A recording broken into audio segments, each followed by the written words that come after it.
కాబట్టి నమ్మువారు ఆయన కృపచేతనే క్రీస్తు యేసునందలి విమోచన ద్వారా ఉచితముగా నీతిమంతులమని తీర్చబడుచున్నారు.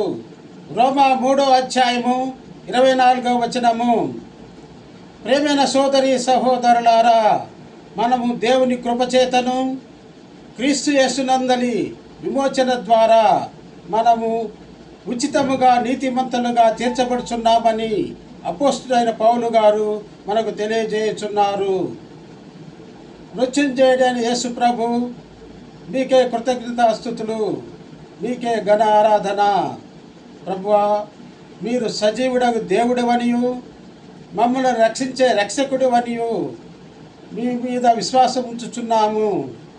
ప్రభువా, మా జీవితంలోని పాపములను నిరాశలను తొలగించి మాకు నూతన జీవాన్ని ప్రసాదించండి. ఆమెన్.